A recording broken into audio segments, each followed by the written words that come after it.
வாடா. அடுத்த மாசம் மட்டும் அவங்க தராம இருக்கட்டும், அப்புறம் பாரு.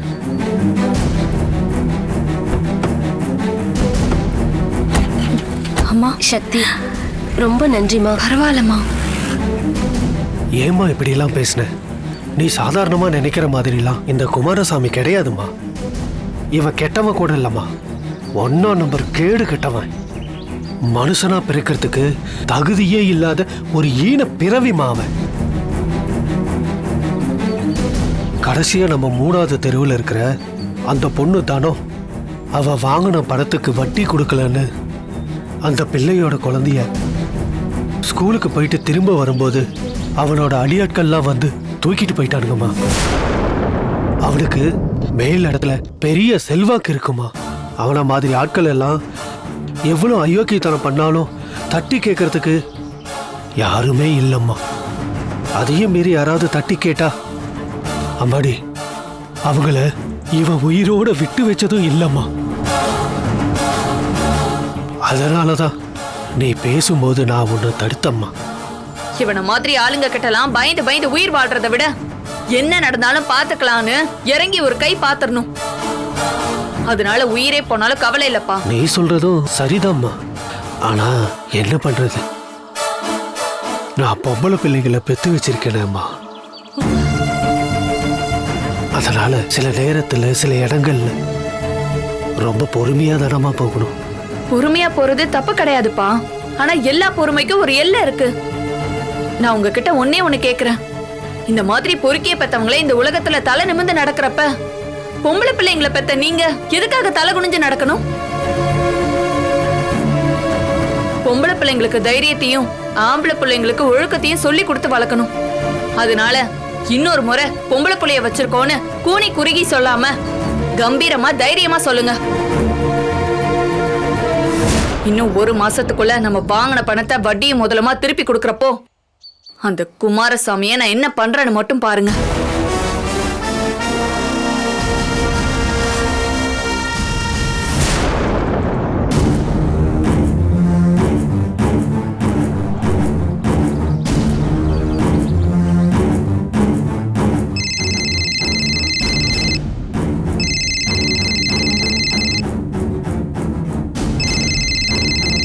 இந்த ரத்னம் நம்ம விரிச்ச வலையில தொக்கா வந்து மாட்டிக்கிட்டான். நம்ம ஒரு மாஸ்டர் பிளான் போட்டு அவனுக்கு ஒரு அசைன்மெண்ட் கொடுத்தா அந்த அசைன்மெண்ட்டை முடிக்கிறதுல நம்மளை விட இவன் ரொம்ப தீவிரமா இருக்கானே. இவன் போன் போடுறப்ப ஃபர்ஸ்ட் டைமே போன் அட்டன் பண்ணிட்டோம்னா அப்புறம் இந்த இந்துக்கு என்ன மரியாதை? இவனுங்க மாதிரி ஆளுங்க கிட்ட எப்பவுமே நம்ம கெத்தாதான் இருக்கணும். எப்படியும் மறுபடியும் கூப்பிடுவான், அப்ப என்னன்னு கேட்டுக்கலாம்.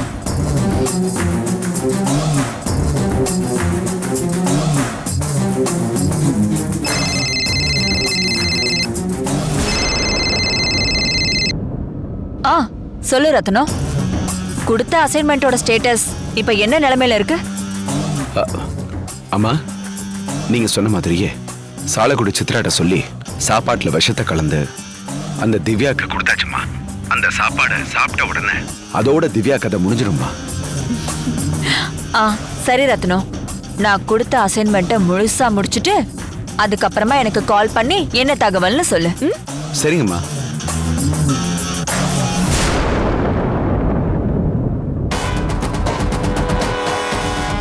எதுக்காக திவ்யாவோட கதையை அவசரமா முடிக்க சொல்றாங்கன்னு தெரியலையே. சீதா விஷயத்துல திவ்யா தான் நமக்கு குடைச்சல் கொடுத்துட்டு இருந்தா. நாமளே அவளை போட்டு தள்ளலாம்னு நினைச்சிட்டு இருந்தோம். இந்தம்மாவுக்கு பயந்துதான் அவளை உயிரோட விட்டு வச்சிட்டு இருந்தோம். இப்ப என்னடானா இந்தம்மாவே ஜெயிலே வச்சு அவளை கொலை பண்ண சொல்றாங்களே. ஒன்னும் புரியலையே.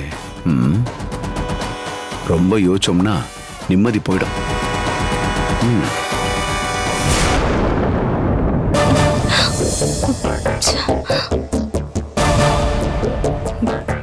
ஏய், என்ன இது? ஐயோ அக்கா, அக்கா அந்த ஹாஸ்பிட்டல்ல இன்னைக்கு இன்டர்வியூ இருக்கு, நான் போகணும்னு சொன்னல. என்னன்னே தெரியலக்கா, ரொம்ப பதட்டமா இருக்குக்கா. காயத்ரி, நீ எதை பத்தியும் நினைச்சு பதட்டப்படாத, கவலைப்படாத. அக்காவும் கூட நான் இருக்கேன்ல. நம்ம குடும்பத்தை பத்தியும் அந்த கடங்காரன் குமாரசாமிய பத்தியும் நீ யோசிக்காம உன்னோட முழு கவனத்தையும் இன்டர்வியூல மட்டும் ஃபோக்கஸ் பண்ணு. நீ இந்த முறை கம்பீரமா போய் இன்டர்வியூ அட்டெண்ட் பண்ணு. அந்த ஹாஸ்பிட்டல்ல கண்டிப்பா உனக்கு வேலை கிடைக்கும். தேங்க்ஸ்க்கா. நீங்க இப்படி பாசிட்டிவா பேசுறது எனக்கு ரொம்ப மோட்டிவாவும் இந்த ஜாப் கிடைச்சிரும்னே தோணுது. எப்பவுமே நம்ம என்ன நினைக்கிறோமோ இல்லனா நினைச்சுக்கிட்டே இருக்கோமோ அதுக்கான முயற்சியை நம்ம தொடர்ந்து செய்யறப்ப கண்டிப்பா ஒரு நாள் நம்ம எதிர்பார்த்த இடத்த அடைஞ்சிருவோம். நம்மள மாதிரி மிடில் கிளாஸ் வாழ்க்கையில ஒரு பொண்ணோட படிப்பும் அதனால கிடைக்கிற வேலை வாய்ப்பு தான் அந்த குடும்பத்தோட தலையெழுத்தையே மாத்திரும். நிச்சயமாக்கா. சரிக்கா, எனக்கு இன்டர்வியூக்கு நேரமாச்சு. நான் கிளம்புறேன். சரி. போயிட்டு வரேன். காயத்ரி, ஒரு நிமிஷம் சாமி கும்பிட்டுட்டு போ.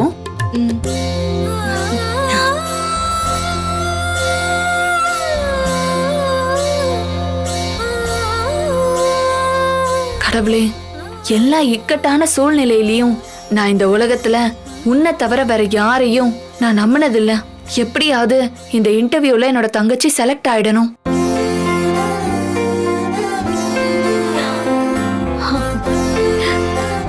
All the best. தேங்க்யூக்கா. சரிக்கா, இப்ப நான் கிளம்பலாமா இல்ல வேற ஏதாவது இருக்கா? காயத்ரி, நீ இப்போ இன்டர்வியூ அட்டென்ட் பண்ண போற ஹாஸ்பிட்டல்ல எனக்கு தெரிஞ்ச டாக்டர் ஒருத்தர் இருக்காரு. ஐயோ, டக்குன்னு அவர் பேரு ஞாபகத்துக்கு வரல. ஆனா அவர் ரொம்ப நல்ல மனுஷன். அவர் வெளிநாட்டுக்கு போய் பெரிய படிப்பெல்லாம் படிச்சிருக்காரு. நீ அவரை போய் பார்த்து கண்டிப்பா உன்னோட பிரச்சனையை எல்லாத்தையும் சொல்லு. எல்லாமே மாறிடும். ஏன்னா எங்க அம்மாவை ட்ரீட்மெண்ட்டுக்கு நான் அவர்கிட்ட தான் கூட்டிட்டு போவேன். ரொம்ப நேர்மையானவரு. அதனால இந்த டைம் நீ போறப்ப எல்லாமே நல்லபடியா நடக்கும் தான் தோணுது. அதனால நீ நல்லபடியா போய் இன்டர்வியூ முடிச்சிட்டு வெற்றிகரமா வீட்டுக்கு வந்து சந்தோஷமான விஷயத்த சொல்லு. நான் அதுக்காக காத்திருப்பேன். சரிக்கா, பாய். எனக்கு ரொம்ப டைம் ஆயிடுச்சு, கிளம்புறேன். பார்த்து பத்திரமா போயிட்டு வா. பாய்க்கா. பாய். பாய்.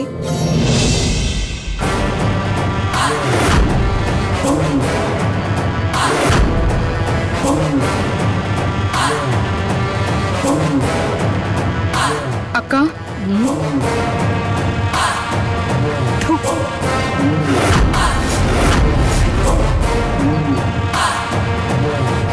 நீ ஆடி அசைஞ்சு வர்றதுக்கு இது என்ன உங்க அப்பா வீடா?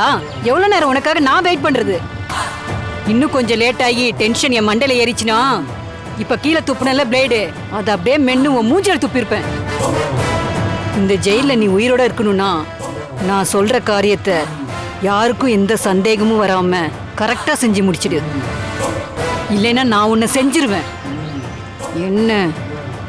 சரி.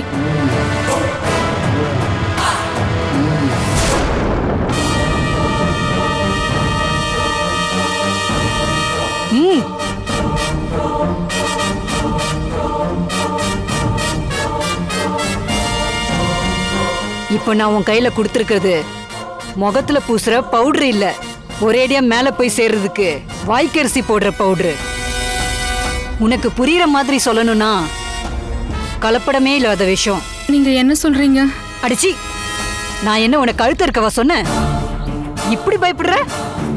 நான் சொல்றத மட்டும் நிதானமா காது கொடுத்து கேளு. ஒரு விசாரணை கைதியா ஒருத்தி வந்திருக்கால திவ்யா, அதான் நான் கூட அன்னைக்கு பிளேடால கழுத்த இருக்க போனப்ப அந்த இன்ஸ்பெக்டர் வந்து தடுத்தாலே, ஆமாங்க, அவளேதான்.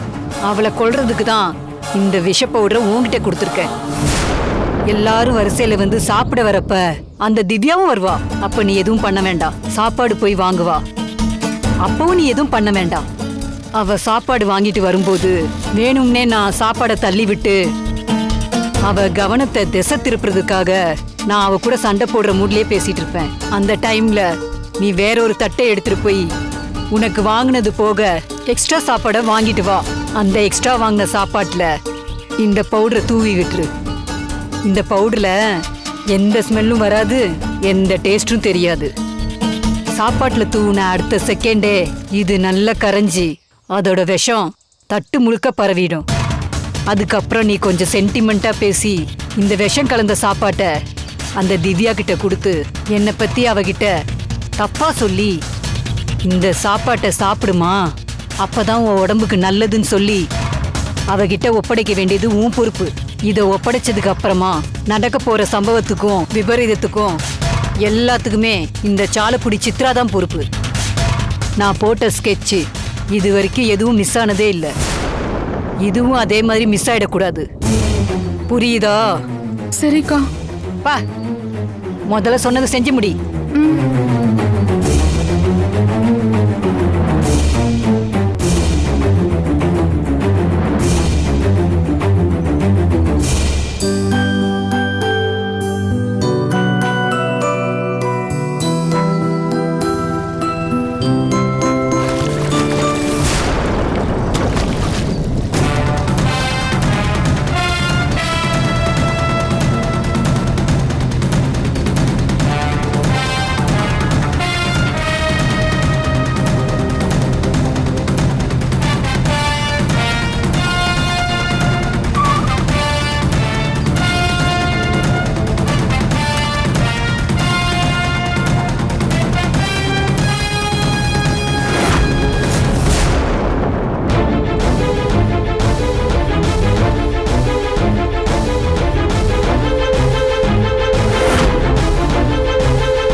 ஏங்க எதுக்காக என் பைக்ல இப்படி கல்லு விட்டு எரிஞ்சீங்க? பைக்ல தானே போறீங்க, ஏதோ ஃப்ளைட்ல போற மாதிரி இவ்ளோ வேகமா போறீங்க.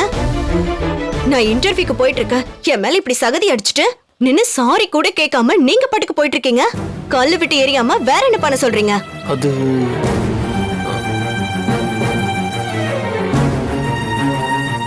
ஏங்க யாராவது வேணும்னே பண்ணுவாங்களா? தெரியாம பண்ணிட்டேன், சாரிங்க. அட போங்க சார், என்னோட நிலைமையில இருந்து யோசிச்சு பாருங்க, அப்பதான் அதோட வலி என்னன்னு உங்களுக்கு புரியும். நீங்க ஈஸியா சாரி சொல்லிட்டு போயிடுவீங்க. இப்ப இன்டர்வியூக்கு போற எனக்கு தான் என்ன பண்றதுன்னு தெரியல.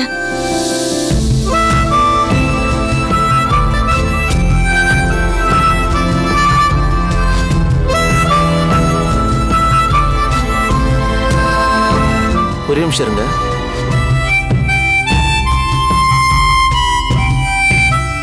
ஏங்க இந்தாங்க, ஃபர்ஸ்ட் இதை புடிங்க. புடிங்க. அந்த பேக் அந்த ஃபைலை என்கிட்ட கொடுங்க. கொடுங்க. முதல்ல ட்ரெஸ்ஸை தண்ணியை ஊற்றி வாஷ் பண்ணுங்க.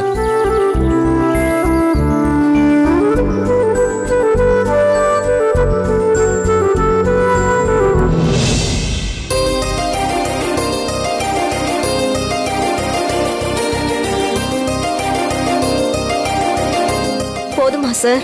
இப்ப உங்களுக்கு சந்தோஷமா? என்ன பண்ணாலும் இந்த ட்ரெஸ்ல இருக்கிற சகதி போக மாட்டேங்குது. இன்னும் 1 ஹவர்ல நான் இன்டர்வியூக்கு போகணும். இந்த வேலையை நம்பிதான் என் குடும்பத்தோட வாழ்வாதாரமே இருக்கு. சரி விடுங்க, நம்ம ஊர்ல எப்பவுமே நம்ம நினைச்ச மாதிரி நடக்காதுங்க. என்னால உங்க இன்டர்வியூ எந்த ஸ்பாயிலும் ஆகாது.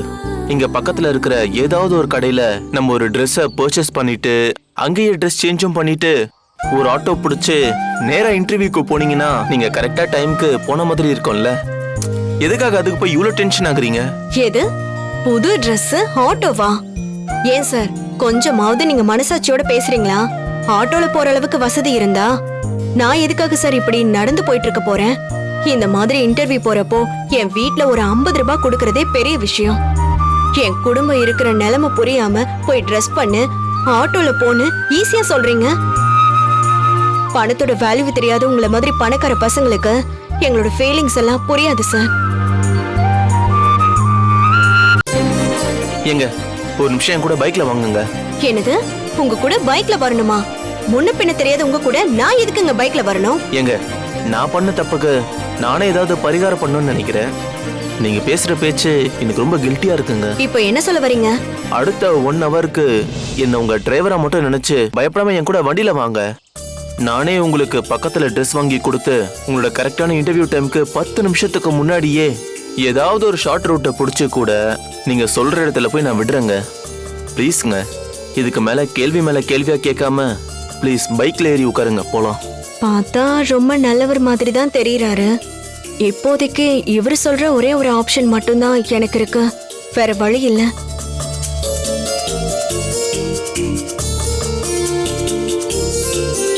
என்னங்க யோசிக்கிறீங்க? சீக்கிரம் வாங்க, அப்புறம் உங்களுக்கு இன்டர்வியூக்கு டைம் ஆயிடுச்சுன்னா அந்த பாவம் என்னதான் வந்து சேரும். ப்ளீஸ் வாங்க போலாம், சீக்கிரம் போலாம். இதை பிடிங்க, நான் போய் பைக் எடுத்துட்டு வந்துடுறேன். 1 மினிட்.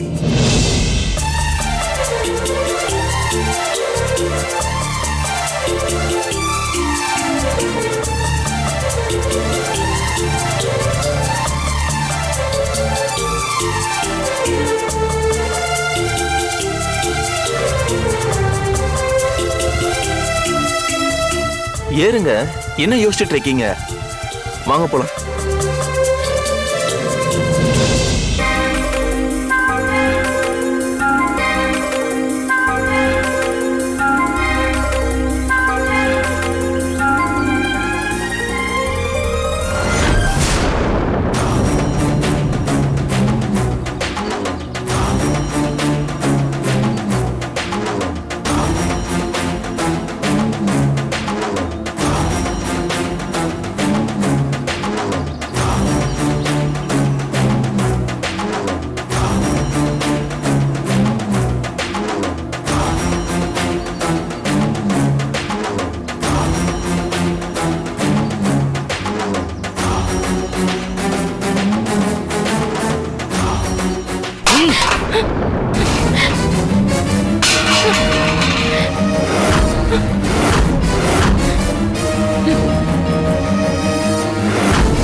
என்னடி லுக்கு விடுற?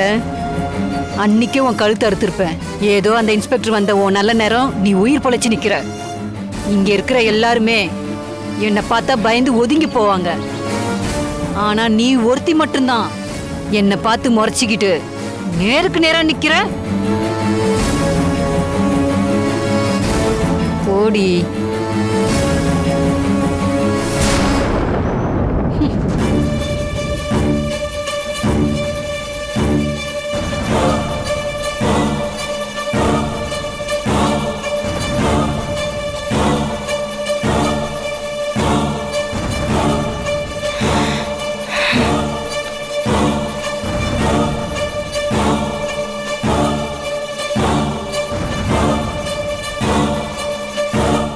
திவ்யா, இங்க பாருமா, நீ இத சாப்பிடுமா.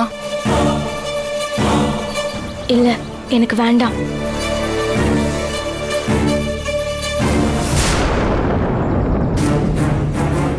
இங்க பாருமா, அன்னைக்கு உன்னோட நல்ல நேரம் அந்த இன்ஸ்பெக்டர் அம்மா வந்துட்டாங்க. இல்லனா அந்த சித்ரா வாயில இருந்த பிளேடை எடுத்ததுக்கு அப்பவே உன் கதையை முடிச்சிருப்பா. நீ அவகிட்ட எதிர்த்து நின்னு சண்டை போட்டுட்டே இருந்தா மறுபடியும் மறுபடியும் உனக்கு வந்து குடைச்சல் கொடுப்பா. இப்ப அவ எது பண்ணாலும் நீ அமைதியா வந்து உட்கார்ந்துட்டு இருக்கல்ல, இதுதான் உனக்கு சேஃப்டி. முதல்ல நீ இத சாப்பிடுமா. வேண்டாம்க்கா. திரும்ப போய் கேட்டா வாங்கின சாப்பாடை என்ன பண்ணன்னு அதுக்கு ஒரு திட்டு திட்டி உன்னை அனுப்புவாங்க. அதனாலதான் நான் நைஸா இன்னொரு தட்டுல உனக்கு சாப்பாடு வாங்கிட்டு வந்துட்டேன். உன்னை பார்த்தா என் கூட பிறந்த தங்கச்சி மாதிரியே இருக்க. அதனாலதான் இதை என் மனசு கேட்காம உனக்கு நான் செஞ்சேன். நான் தான் உனக்கு வாங்கி கொடுத்தேன்னு இதை யார்கிட்டயும் சொல்லி என்னை மாட்டி விட்டுறாதம்மா. இந்த சாப்பிடுமா.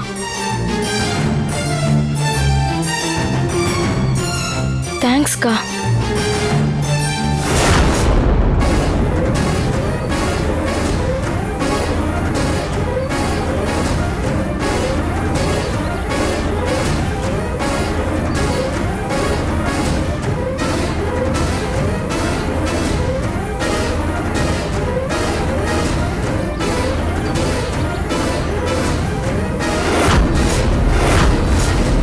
நீ இத சாப்பிடுமா. சரிக்கா.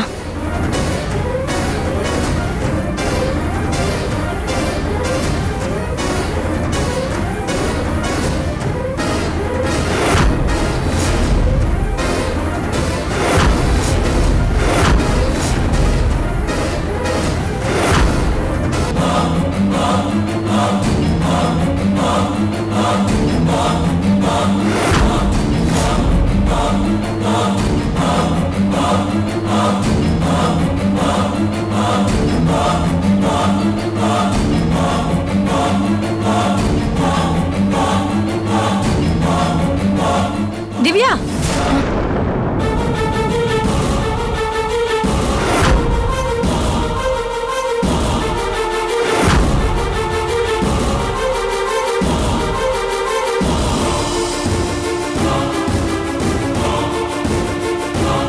சொல்லுங்க மேடம்.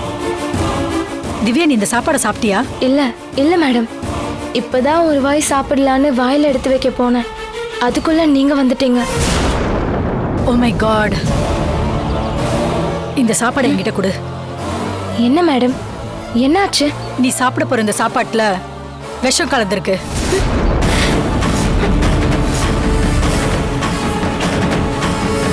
ஜெயிலுக்குள்ள வச்சு உன்னை கொல்ல போறாங்கன்னு கான்ஃபிடென்ஷியலா ஒரு இன்ஃபர்மேஷன் வந்திருக்கு. ராஜா மேடம், நீங்க இந்த சாப்பாட்டை இம்மீடியட்டா ஃபாரன்சிக் டீமுக்கு சாம்பிள் அனுப்பி எமர்ஜென்சி பேசிஸ்ல இம்மீடியட்டா அதோட ரிசல்ட் ரிப்போர்ட்டை வாங்கிடுங்க. Okay madam. ஒன்ஸ் நம்ம ரிப்போர்ட் வாங்கினா மட்டும்தான் ஃபர்தரா அடுத்த ஆக்ஷன்ல இறங்க முடியும். Okay madam. ஏய், வா போலாம். நீங்க சீக்கிரம் போய் எல்லா கைதியும் கூட்டிட்டு வாங்க.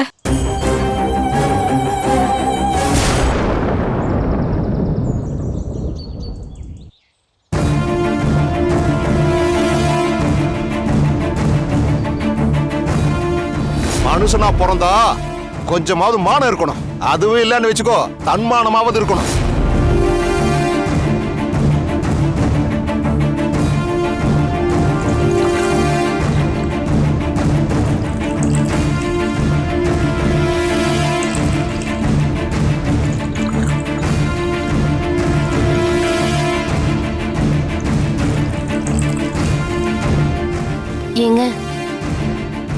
நேத்து முழுக்க நீங்க சாப்பிடவே இல்ல.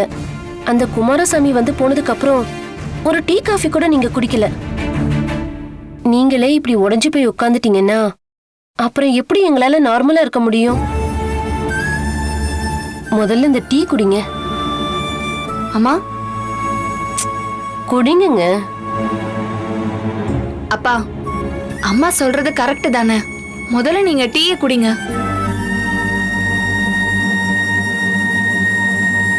அப்பா, அம்மா எவ்வளவு முக்கியமோ அதே மாதிரி அப்பாவும் ரொம்ப முக்கியம். அப்பா இல்லைன்னா நடுக்கடல்ல துடுப்பு இல்லாத போட் மாதிரி ஆயிடும். நீங்க முதல்ல தைரியமா இருந்தாதான் மத்த எல்லா பிரச்சனையும் சரி பண்ண முடியும். ப்ளீஸ் பா, நீங்க முதல்ல இந்த டீயை குடிங்க. இந்தாங்க. ஏங்க.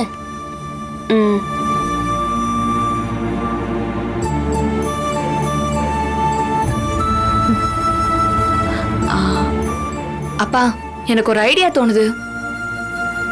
சமையல்ல உங்க கை பக்குவத்துக்கு ஒரு தனி மதிப்பும் மரியாதையும் இருக்கு. பேசாம நம்ம ஏன் ஒரு கேட்டரிங் பிசினஸ் ஸ்டார்ட் பண்ண கூடாது?